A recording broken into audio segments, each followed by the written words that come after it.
Ano po, hihirang pa ng kinchay. Hirang. Bako lang pa 1 kilo, hihirang pa ako doon. Meron pa, wala pang hirangin ano. 1 kilo lang ba daw ang order? Sabi ko, kung mo ngayon eh. 1 kilo lang ba ano? Hirangin pa po, ari.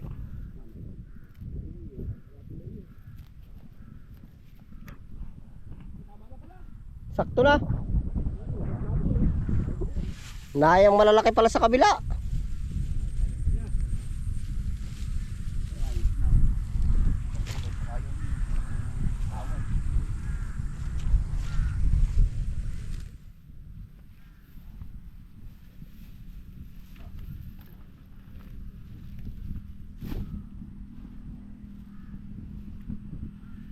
Marami pa rin para masasaligsig. Yan po, yan ay mukhang madamo pero meron pa rin po mga nakaano dito. Mga nakabaon pa yan, no. Gawa po ng pagginamasan na dilaw. Yan. Ha, 20 bang? Ah, 1 peraso ba? Sakto na ba yan? Oh, pasobrahin ari. Pa ilang kilo na ka ito lahat? Ayun, hindi ko Yung nakuha, baka may naka 20 na kaya? Baka meron no? Para meron na ano? 20 kilo, 320. Magkano nga? 20 kilo. Yan ka ba lalim? Ha? Hindi, yan ay naka 20 kilo na, kabuo. 20 kilos. 20 kilos? Alaw na, 500. Ha? Sa 300 ay 16 mil. Sa 306,000 ano? Ayos din, may makukuha pa ka doon. May Meron pa? Nakasahig pa? Yung pa... Ano dapat pala, tututok ka na huwag padamuhan. Ay, pwede naman side dyan. Ha? Ay, pwede naman side pag mago-lago. Pag di kaya Oo. may gipit na. Ari mo. Ari kayo may... Pala yung paparong kaya. Para po 1 kilong, 1 bandel na singkang. Yeah, singkang po at saka kinchay ang order po natin ngayon. Ibinawas sa po din eh. Yeah.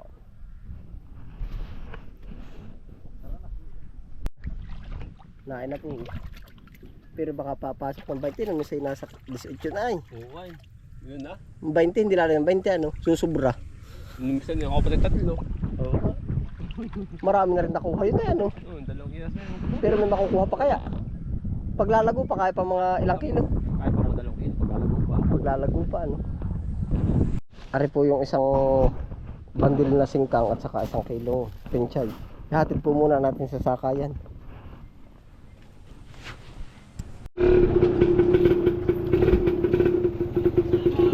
Si Mama, oh Mama. Tayo kay Nana. Tayo po diretso na pauwi.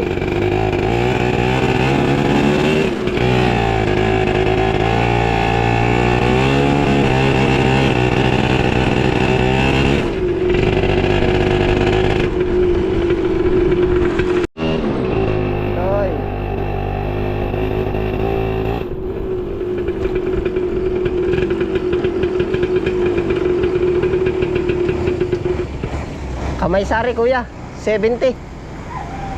Ari at saka yung 1 kilo. Pwede na yun ano, yun ang takbutan nila ay. Pwede na ba sa inyo yun? Ano ba doon? 70 ang faktura. Doon sa may Liguan, Maripusa. Sa malayo. Sa pagkahon. Malayo. Oo. Ay, di lalampas pa. Lalampas pa ng Maripusa. Kalit paso yun na labo.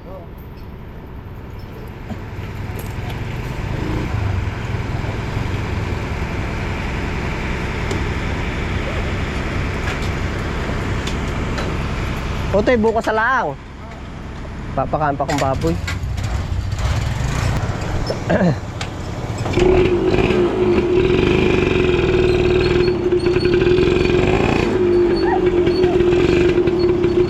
Otoy, walang madadali pa tayo.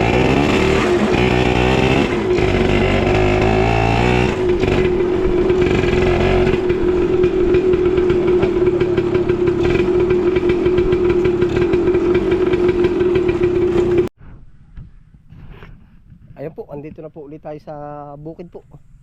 Oh, inihatid ko po yung kalakal po at saka yung tao po na harvest po. Yan, may nadala pong isang balot pong ganari. Yan, isang anong tawag dun? 10 kilo na singkang. Yan. Meron pang ano, yung barakated.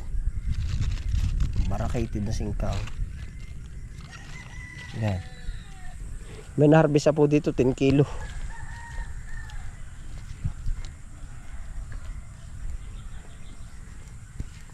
Yung po naman mga pinagkuhaan, lalaki pa po yan. So, ito po ay isang lata ang ating inilagay. Isang lata, pagkatapos po nito, ay ganun po, pasortihan talaga. 570, pero ang nakuha na ngayon ay isang bundle. Makakasambot po naman pala. Marami pa. Makakakayanin pa ulit isang bundle pagka po lumaki. Ganyan po talaga sa halaman, may lugi, may tama. Oh. Yeah. Tatabla tayo dito. Tapos po naman sa update po naman sa ating kinchay. Oh. Yan, ito na po uli yung mga bagong pasibol natin. Pwede dun muna sa harvest, ano po pala. Sa harvest muna tayo.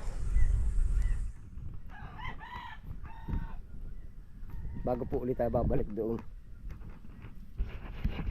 Ang total harvest po natin din sa ating kinchay na ito po yung naon na, ito 3 plat.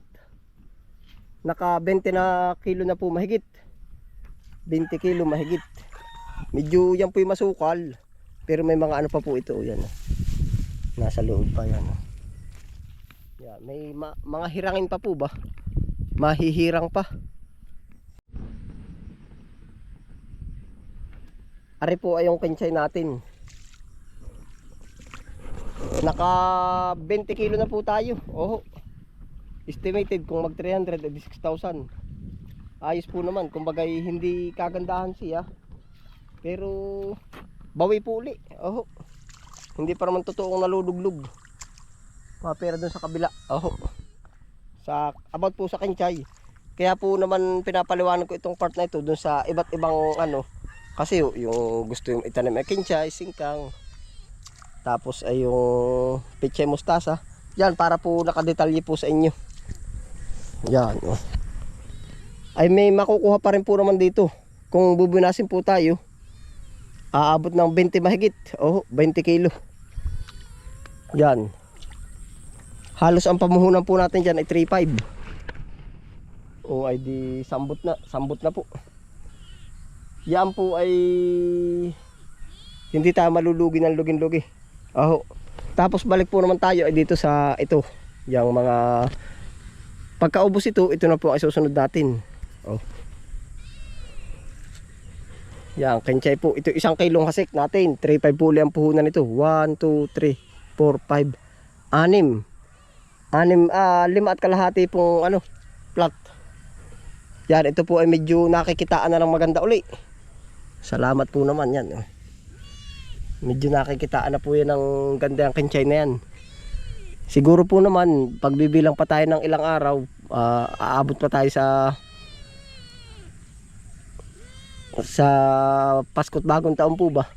Ibig sabihin po, siya yung fix na mas maraming gumagamit, mas gumaganda pa ang presyo. Pag po hindi ngayon gagalaw ay 320 na po ngayon, ay 320 to 350 ang farm gate nito. Ibig sabihin pag hindi siya maglalalayo dun, makakaabot po ulit tayo ng presyo. Yan. Kung yun po ay 3 plat ay naka 20 kilo, mahinang, yun po yung mahina talaga. Ako na po magsasabi, hindi po kamukha nito. Kahit po tayo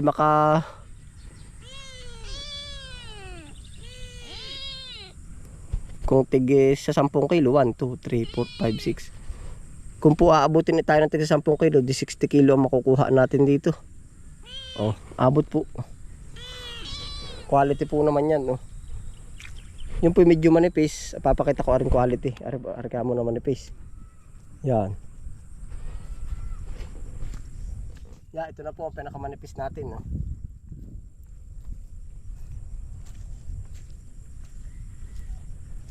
Nakinchay. Yan.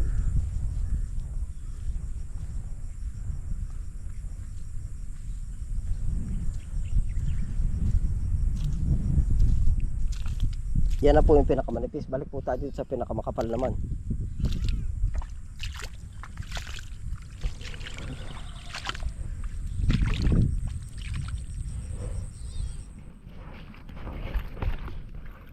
Ari po ay yung pinakakapal natin kinchay. Oh.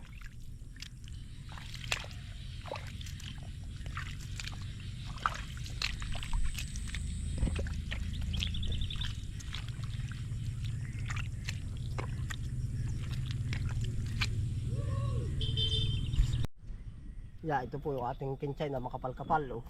Pinakamakapal po.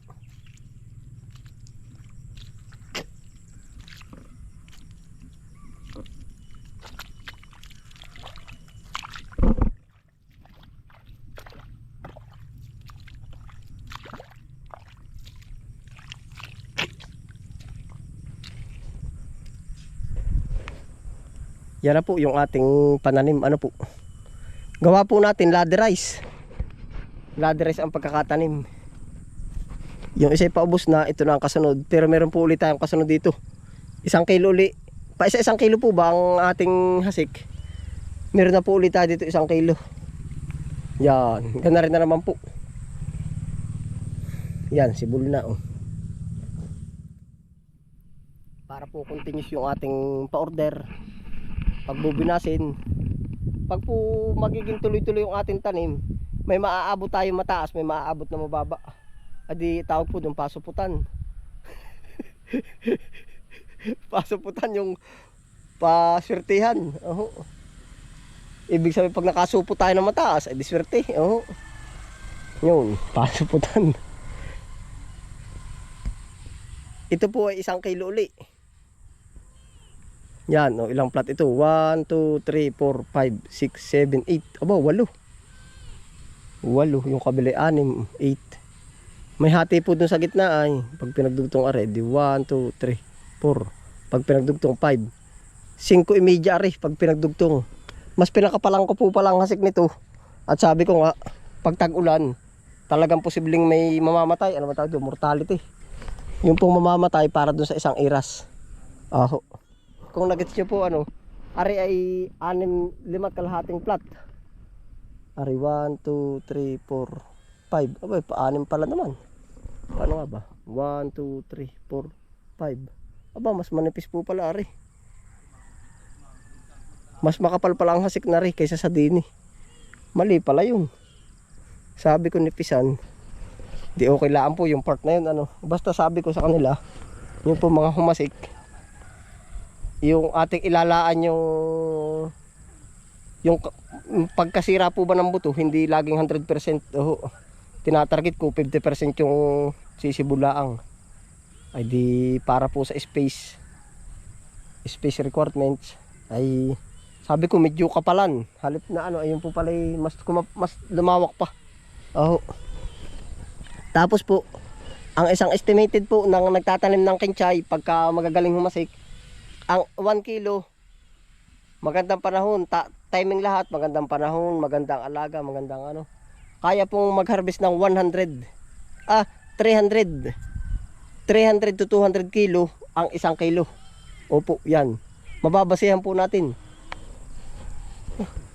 300 to 200. Ay, ano po atin, kung mahina talaga, 100 siya, pababa pa, okay din lang po. Oh. Yun po ang tamang ano po ng ating singkang kinchay. Kung maka 200 at hindi mababago yung presyo sa 300, yun maganda rin po ang aabutan. Ay sa base ko'y aabot ng 60 mil ano po. Pag makaka 200 kilo, kung maka 100 kilo, ay di 30 mil. Yun po na may estimated lang uli. Yan po ang naging ganap sa ating kinchay. Basta't nakikitaan na po ng maganda. Ito, kung lahat po'y ganaray, Yang plat na yan ay panalo na. Oh. Huwag lang kakalawangin ang kalaban. Ayun po, yan po ang ano po, update dito sa ating taniman po uli. Pauti-uti na yung kinchay na nalabas ay pa 1 kilo na lang. Nagpapalago pa po. Ayan, salamat po sa inyong pagsama. Ingat po ang lahat. Happy lang po. Bye.